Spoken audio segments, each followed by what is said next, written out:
evaluation of the effect of the water extract of dried flowers of Aegle Marmelos on sodium potassium ATPase activity in liver, erythrocytes and small intestine of diabetic rats.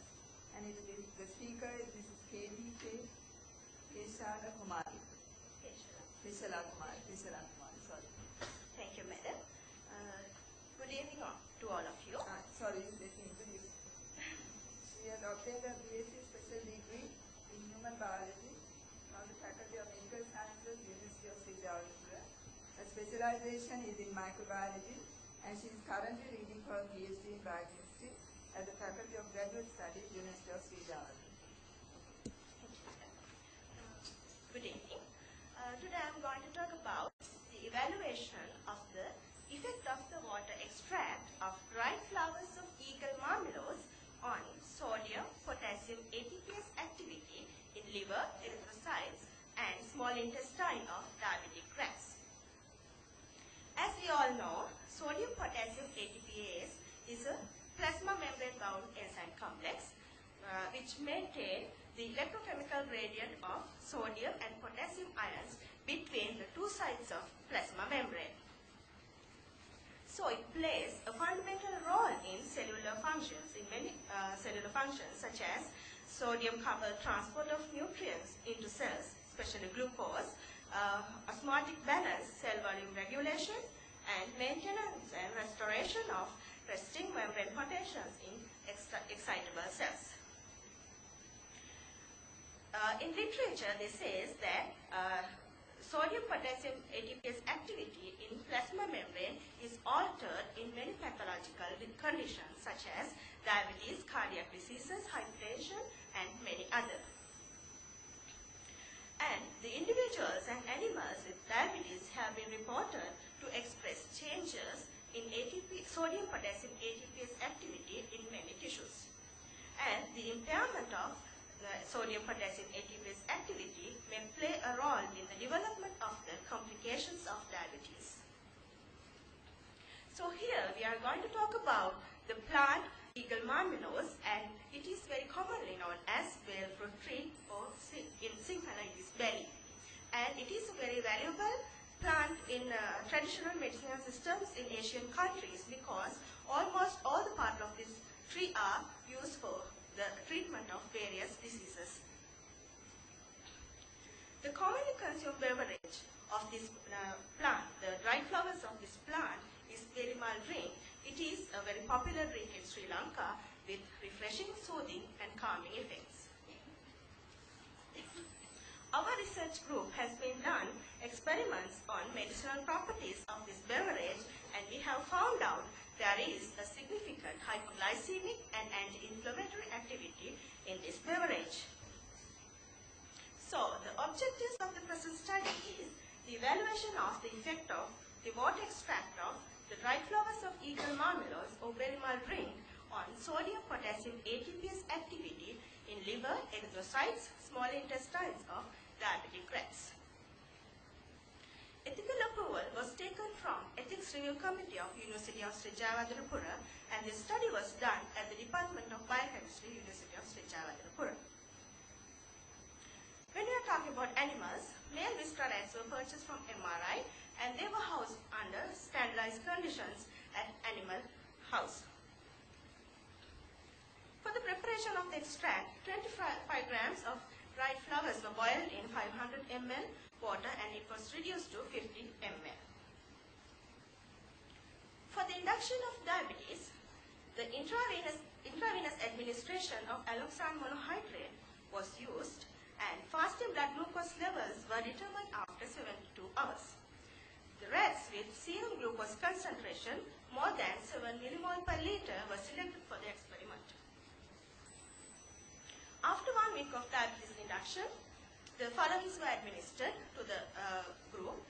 There were 3 groups: normal control group and diabetic control group.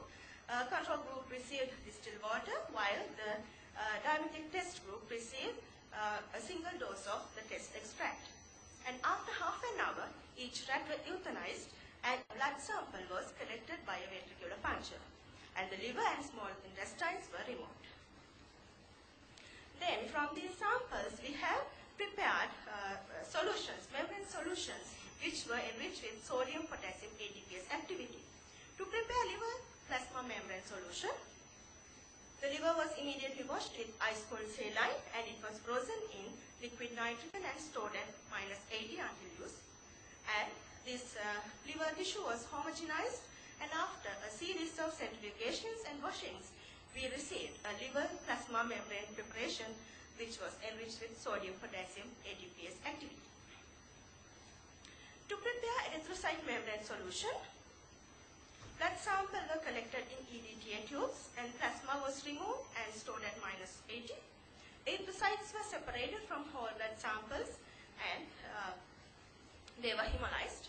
After a series of centrifugations and washings, we received an erythrocyte membrane preparation.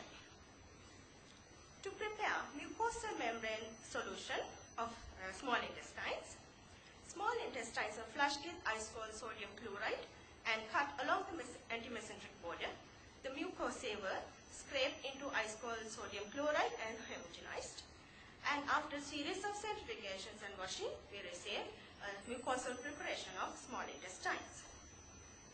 All the above procedures were carried out at 4 degrees, and for the unification, all these samples, the total protein estimation was done, and then these samples were prepared to a final concentration of 1 milligram of protein per ml. And these solutions were tested for sodium potassium ATPase activity. Sodium potassium ATPase activity was determined in the terms of liberation of inorganic phosphate during enzymatic ATP hydrolysis. For this, standard curve was drawn for liberation of inorganic phosphate by various concentrations of KH2PO4. Then, we have prepared a reaction medium which contains ATP. Here we are going to see the formation of inorganic phosphate from this ATP. The sample solutions, the liver, RBC and small intestine solutions were mixed with that reaction medium. For each sample, we have done 3 experiments for the measurement of total ATP hydrolysis, non-enzymatic ATP hydrolysis, and magnesium ATPase activity. For total ATPase hydrolysis, the reaction mixture was incubated at 37 degrees for 30 minutes, and the same reaction mixture, another sample of the same reaction mixture, was incubated at 4 for 30 minutes for the non-enzymatic ATP hydrolysis. And for the magnesium ATPase activity, it was incubated for 37 for 30 minutes in the presence of organe which inhibits sodium potassium ATPase activity. So then trichloroacetic acid was used to stop the reactions, and ammonium molybdate and aminonaphthosulfonic acid was added for the production of colored product, and the absorbers was taken spectrophotometrically. For the calculation of sodium potassium ATPase, the following by those data, using this equation, we have calculated sodium potassium ATPase activity. Let's move to the results.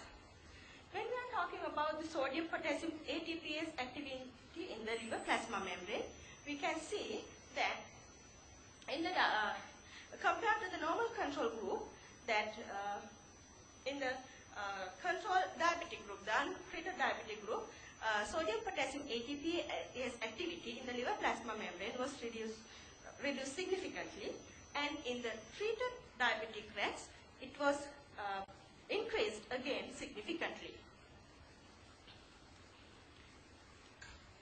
When we are talking about the sodium potassium ATPase activity in the small intestine, compared to the normal rats, in untreated diabetic rats, sodium potassium ATPase activity was significantly increased, and in the treated group, it was further increased significantly. In the erythrocytes,